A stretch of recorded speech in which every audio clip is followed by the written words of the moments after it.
بسم اللہ الرحمن الرحیم۔ السلام علیکم ورحمۃ اللہ وبرکاتہ۔ مغرب کی نماز کے بعد یہ کلمات پڑھیں، اللہ کی رحمت ہوگی اور پریشانی دور ہوگی۔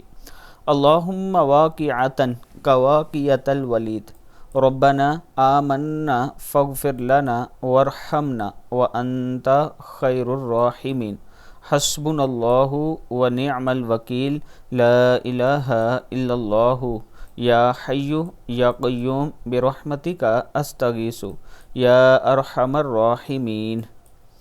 پھر پڑھ لیں، اللہم واقعتاً کواقعۃ الولید، ربنا آمنا فاغفر لنا وارحمنا وانت خیر الراحمین، حسبنا اللہ ونعم الوکیل، لا الہ الا اللہ، یا حی یا قیوم برحمتک استغیث یا ارحم الراحمین۔ صدق اللہ العظیم۔